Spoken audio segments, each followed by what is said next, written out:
Hi, I'm David King, the editor and associate publisher of the Alt Weekly. I'm joined by Luke Starter Nathan, our news editor, and Albany Common Council President Corey Ellis. Thanks for being here, Corey. We've known each other for a long time now. That's right. We've both ended up in different positions than when we first met. I was a new reporter for Metroland, and you were just basically a new council person. That's right. And I mean, it's been an interesting journey you've been on, and I wanted to bring you on just because you're about to launch your first. I mean, you have started as the council president, but it's your first term as council president. And when you're on the council, Albany politics were a lot different. We had a different mayor, Jerry Jennings. He had been an incumbent for over 13 years at that point, I think. 16. Yeah. No, 13. Yeah, you're right. Right, just counting back. Yeah. Right. But so first of all, I wanted to talk about why you ran and the differences between what you were looking to do on the council when Jennings was mayor to what you're looking to do on the council with Kathy Sheehan as mayor. Well, first, David and Luke, thank you for having me. It's a pleasure. As you said, David, we've been known each other for a long time, and you asked that question, and it's funny how I'm in conversations on a daily basis. I'm in meetings talking about how the previous administration, now we're dealing with those problems that they didn't take care of in the previous administration. And I'll give you one example. One example is the landfill. Mm-hmm. And when I was on the council, before when they asked for a previous expansion of the landfill, the state said you had to find a property to put your landfill. So when I was on the council, I voted against expanding the landfill because I knew the property that the city had bought at that time was a place where you couldn't put a landfill. It was obvious you couldn't put a landfill there, but they put in the application anyway, and they got the expansion. And they valued that property at $5 million. So what happens? Fast forward now. It's not $5 million. So we paid all this money for this property. We know we can't. Mm-hmm. We're not going to put a landfill there. So it shows like now this administration has to deal with those bad government decisions. This summer, when I decided to run, another instance what we saw was going door to door talking to folks, and to my surprise, they were talking about their taxes. Now, it's not surprising that they're talking about how high property taxes is, but what to my surprise is I ran twice for mayor, and when I ran against Mr. Jennings, no one mentioned how high their property taxes were. And so I had to let a lot of people know at that time, for 20 years, the person you supported and voted for raised property taxes for 20 years straight. And this administration has kept them level. So now you want to complain about how high your property tax is, but for 20 years, this city property taxes continue to go up. Something else, parks, and when these are some of the reasons why when people ask why I supported Kathy Sheehan, for 20 years in the neighborhoods I grew up in, those parks were becoming deteriorated and continue to deteriorate. For 20 years, nothing was ever done. Those are the things I stood on for. I tried to get Park and Recreations to figure out how to invest more money in those parks, how to go after grants and partnerships. So, because every time we'd say, well, we can't afford it. So those are the things when I was a council member that I said, well, have you tried applying for grants? I'm pretty sure there's grants out there for parks improvements for cities. I'm sure there's people who give money and help the city out. If you never did it. So when Kathy Sheehan's administration came in, guess what they did? They looked at the parks, Arbor Hill and Lincoln Park, the same issues that when I was on the council and for 20 years people have been fighting. They immediately did what? They went out, looked for grants. They went out and looked for sponsors to help make Arbor Hill, Lincoln Park handicap accessible. Arbor Hill softball field was atrocious. No bathrooms, no nothing. They came in, changed the whole field, put new lights in because the lights were dangerous at the time. The wires were hanging out. These are things that when you look at it, I just kept saying, wow, these issues that I was on the council trying to get this administration to even look at, they wouldn't do it. And a final thing, another reason why, is what the landfill. I voted against it because we were bonding a lot of that money. And at the time we were bonding that money, they weren't trying to wean ourselves off the amount of income we were taking in garbage. So one, we're bonding. We're not paying that bond back as we're going along. They decided not to do that. I mean, and the point should be made that they were actually in the garbage selling business. Yes. And they were selling space, and the Albany garbage dumped to the highest bidder, basically. But at low prices, Yes. actually below the industry standard. They were seeking out people to come dump in our landfill while not really being able to afford that. Yes, and so when you look at it, then we bond for the closing of the landfill, which is going to cost the taxpayers money. And at the time, I was like, well, if we're going to bond, why don't we put something in here and saying we're going to be paying back these bonds periodically today? Because 10 years from now, 12 years from now, when the landfill closes, you're not going to have the resource, so start paying down that bond now. They wouldn't do it. They didn't do it. This administration, that's what they've been doing. They've been paying down that debt for the closure of the landfill right now. And they've been weaning ourselves off the amount of revenue we're taking in because they know it's going to close. So when people ask, why did I support Kathy Sheehan? That's why. Because the decisions that I decided to run for mayor, and I could see where we were making those economic, just bad choices. Her administration were taking those ideas, listening to people, and using, say, okay, this is what we will do. And that's what I've seen. So when I didn't look at it as politics. I didn't look at it as anything other than that mayor's administration has been doing things that I saw needed to be done. And also, she was in constant contact with me, asking me to partner up on things, asking me to be on the Albany County Land Bank. Those are things where you see, okay, they're trying to work with me. Right. It's not about politics. It showed me that she viewed me as, a leader and a visionary for the city. So when you take those into consideration, then you say, okay, it's not about politics for her. It was never politics for me. So it just made a normal fit that I would continue to want to be a leader in the city, even though it's at Common Council President. I still think that seat has value. I think that seat has a way of becoming more a public advocate for the constituents in the city of Albany. And I'm starting that process now by going to neighborhood association meetings, listening to people, hearing what they think needs to happen in those neighborhoods. And right now, because of the change of Albany and the things we need to do, there's some disagreements, but those are the things we're going to really have to struggle to work through to grow our city, and that's part of change. Change is tough. It's not always easy. So you served one term as councilman from West Hill, and there were a number of pretty major battles that you fought, and actually did win. With the help of some other outspoken council people, including Dominic, some other folks. Barbara Smith. Yeah, Barbara Smith for sure. So obviously there was making sure city officials worked right in the city. Of Albany, that was a local law I got passed. Yep. You pushed for public access. So we had just been talking about it off the camera. Yep. And, obviously policing, when you ran for mayor, there was obviously a sense that the Albany police force was absolutely out of control. Yes. We had the Chief Tuffy situation where he was reported by other officers to be using racial slurs, and I think and violence, gun violence was such a major issue. I mean, just thinking about where we are today on gun violence in Albany compared to where we were, it's sort of striking. We had people like Dr. Leonard Morgenbesser who were all the time in front of the council. Yeah, documenting every single shooting because the police weren't telling us.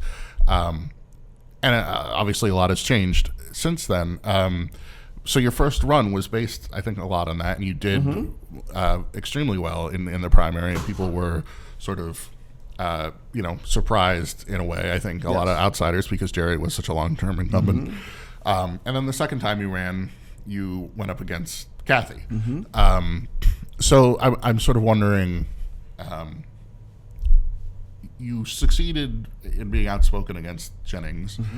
Is there a way, are there issues that are still outstanding that you think you can be as an effective advocate for as you were, Yeah, I mean, when I look at my advocacy work, it has to continue on the revitalization of our neighborhoods. I think right now we're in where these red markers on the buildings, people hate them. It doesn't send a good message, which I know it doesn't. And what I think the advocacy part that I have to play is, and I'm going to use, our certain entities in those communities like the Capital District Black Chamber of Commerce. What needs to happen in those communities, we need to have small developers come in and develop those properties. Now, what does that mean? It could mean you have 3 guys who live in those neighborhoods who say, listen, I live here, bring them into the chamber, teach them how to start that little development company based off the skills they have, and teach them how to go through the process with the Albany County Land Bank. Those are opportunities that are there. And what has to happen is they have to be encouraged and said, this is an opportunity for you. This is not what you think it is. It is an opportunity where you can begin the process of owning your own small business, but also hiring people within those communities who have those skills, who have the carpentry, electrician skills. And what we've been doing at the chamber is we've been pulling those men and women in, and they're going to be meeting pretty soon to talk about, it's like 15 of them. They all have different backgrounds, from accounting to contracting. Some of them, they've been on jobs as subcontractors. Now they come together and form their own little development company. They become those little developers in those communities. And that way they hire the people who live there and know who those people are already. And that's where you see a neighborhood beginning to change. And neighborhoods change by what? By providing homes, and you have to provide some type of economic stability. And that means either small shopping stores and things of that nature. Because we're having those issues with our local convenience stores in those communities as well, which myself and 2 other council members are going to be taking on, how the convenience stores, how they fit in or how they don't fit in the community and the neighborhood we'd like to see. Those would be small-scale developers in these neighborhoods that you're talking about. I'm wondering, can they get loans? And if they can't get loans, is there any role to play for the chamber or for other sort of city-affiliated agencies to play in that regard? That's a great question. That is going to be our main focus and target, right? Too many times, there's proof that since 1970, even though redlining was illegal, it continues. And what we have seen throughout other studies and looking at them is that what banks have been doing is to avoid that, they say, well, we give to this non-for-profit. Okay, but that non-for-profit does a specific thing, but is that non-for-profit helping revitalize economically those communities?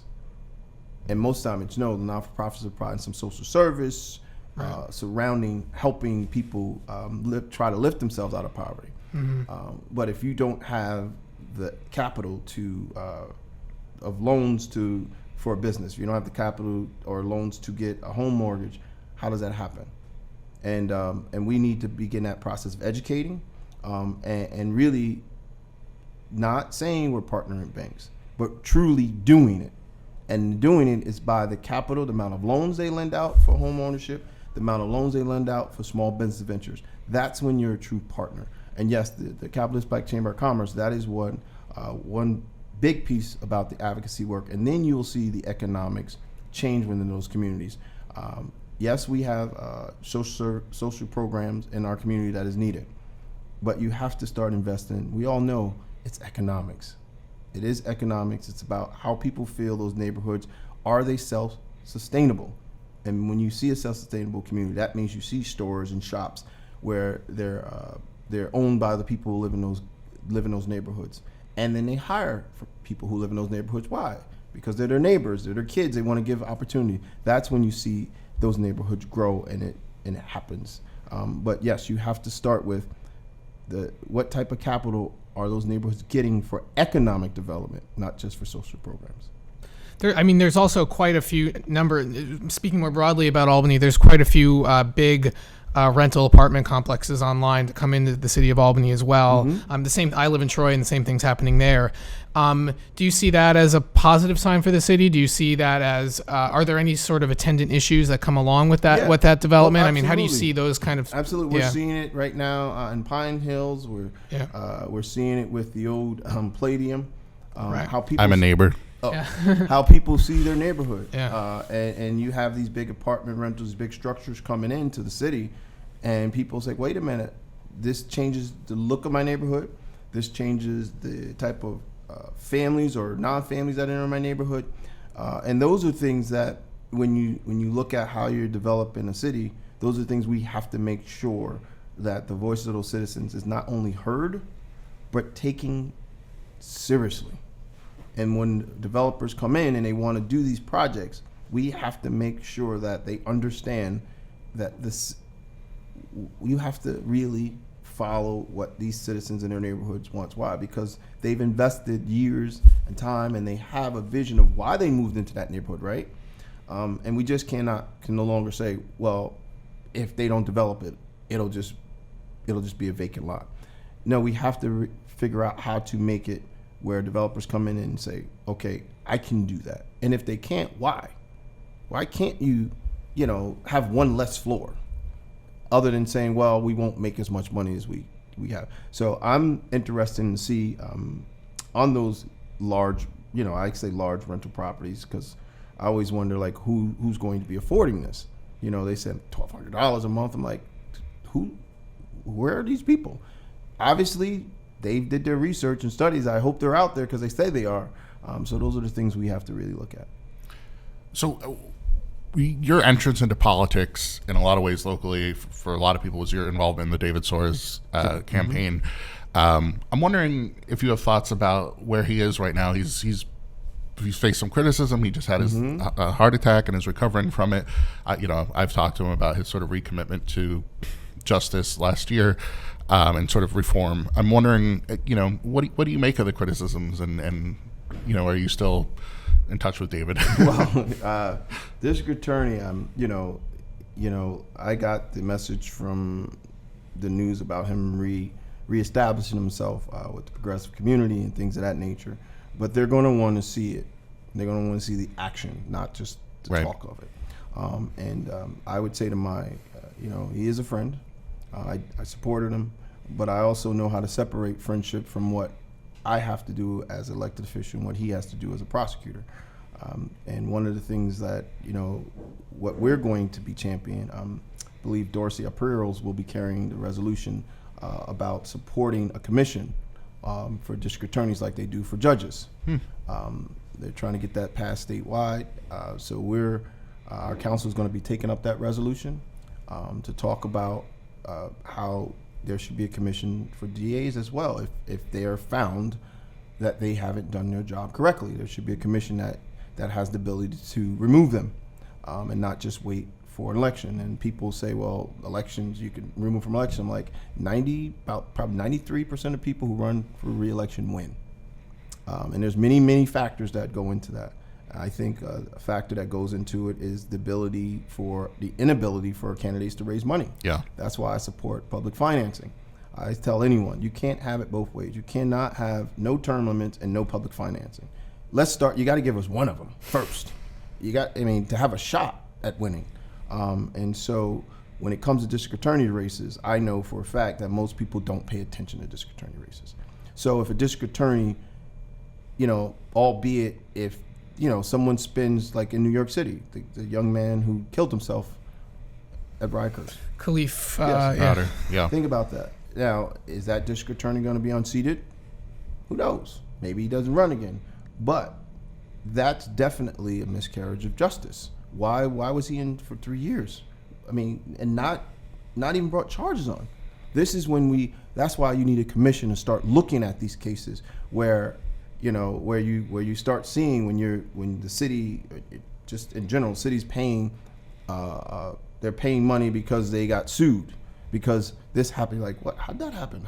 Why are we paying? So if you look at a lot of the cases that were that district attorneys throughout the state wrongly prosecuted, falsely prosecuted, ignored evidence that could help them, maybe this person not, and they just pushed ahead because this is the person. And then later on they get sued and they have to pay $25 million back. So you would have saved money early on, and there has to be a price for that. Other than just saying, well, they can vote them out. I think there should be a commission. So we'll see if our district attorney supports that. It's very progressive.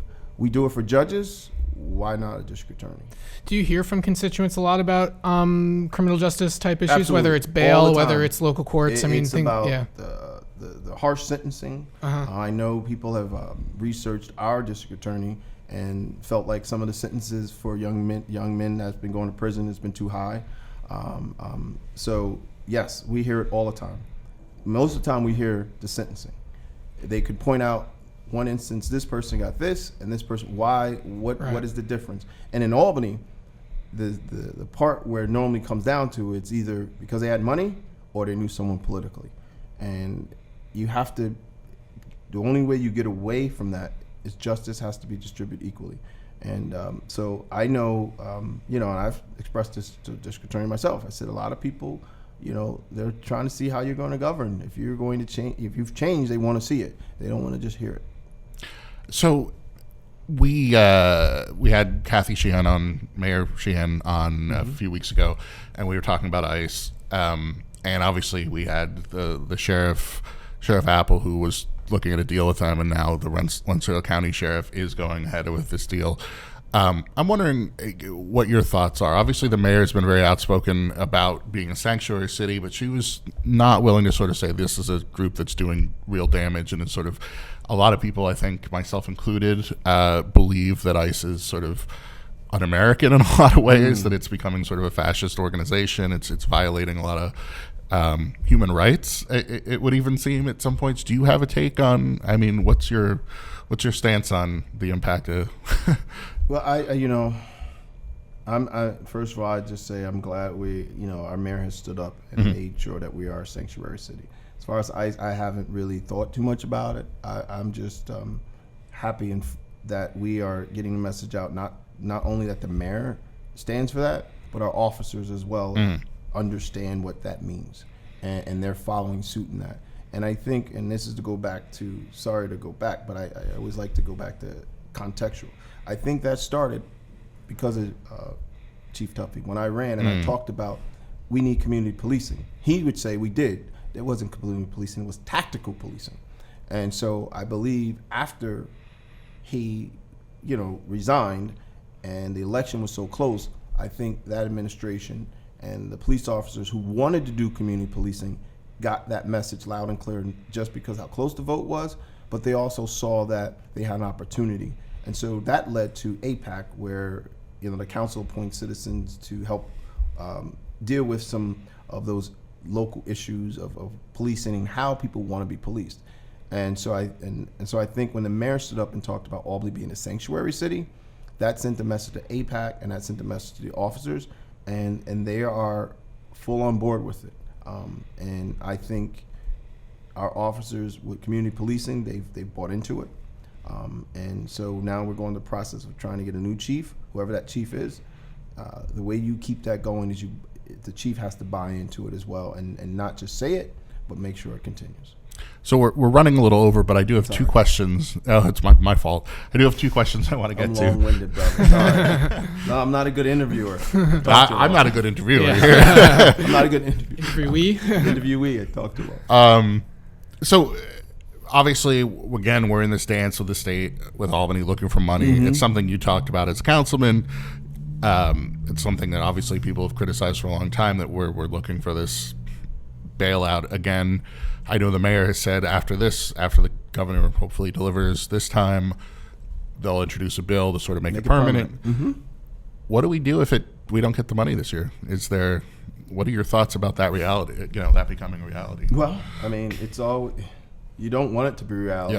Yeah. So I'm going to be optimistic. I believe the legislator and the governor understand where we are as a city. I do believe the money will come through. If it doesn't, we will have to make adjustments.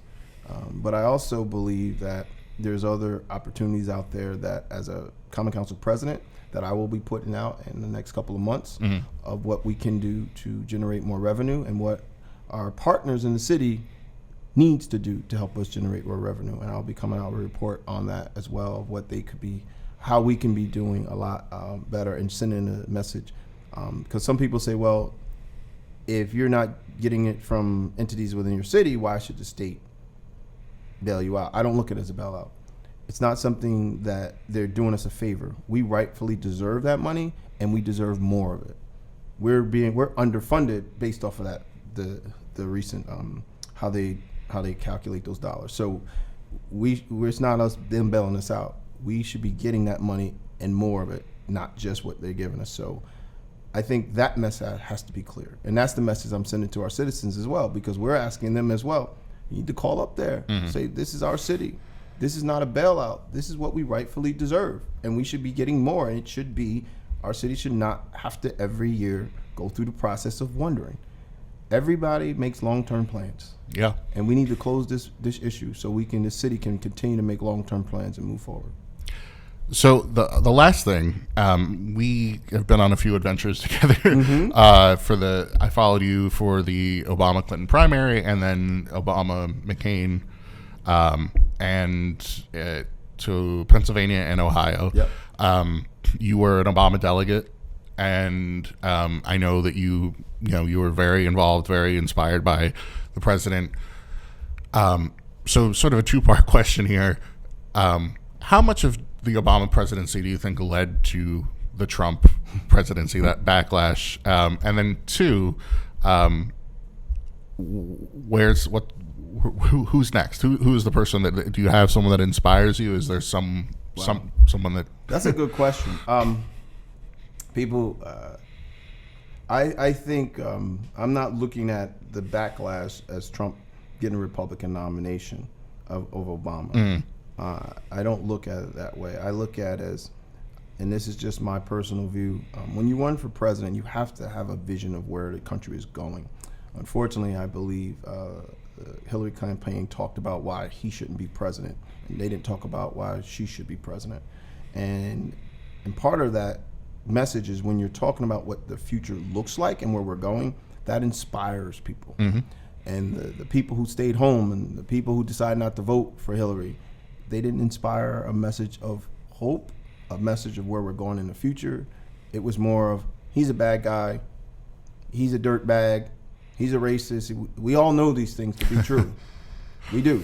Yep. But people want to hear where are we going, and I believe that led to a lot of people, the imbalance of people staying home and not coming out in those key states, the states where they feel they wanted to hear a message of where are we going. And so those key states, they stayed home, unfortunately. The president, very inspirational. It's a president, but there is something I would like to say, and it's part of a small disappointment I had with our president. As being the first African American president, and many African American leaders throughout the country, even elected officials, would challenge the president on the unemployment gap that was double that of white workers in the United States. And I was very disappointed that President Obama could not articulate, yes, we have to do this, not because I'm a black president, because it's good for the country. Unfortunately, a lot of times he would say, well, I'm everybody's president. Absolutely, Mr. President. But every president that sat in that White House, every man that sat in that White House before you, don't you think those black leaders went to them and said, you need to do something about black unemployment? You need to do something about the violence in black communities? Now, what if they told them, well, I'm for they would say, well, African Americans are citizens too. If you have any epidemic, the unemployment rate is an epidemic in the black community. The violence that happens is an epidemic. So any epidemic in this country, a president deals with. So I was very disappointed that our president, when black leaders would come at him about it, he would say, well, I'm president. Yeah, you are. And that's why you have to deal with the double unemployment rate of African Americans. And no, you will not be looking at as helping only African Americans. You should be looking at, you're helping America. And that's the message every black leader, elected official should send when they're talking about people of color. No, we're not just talking about people of color because I'm an African American. We're talking about it because it's going to be better for our country, period. Well, thank you, Corey. I really appreciate you coming on today. It's a pleasure as always, and we hope to talk to you and maybe have you on in the future. Absolutely. Anytime you call, I'll be here. Thank you so much. Thanks.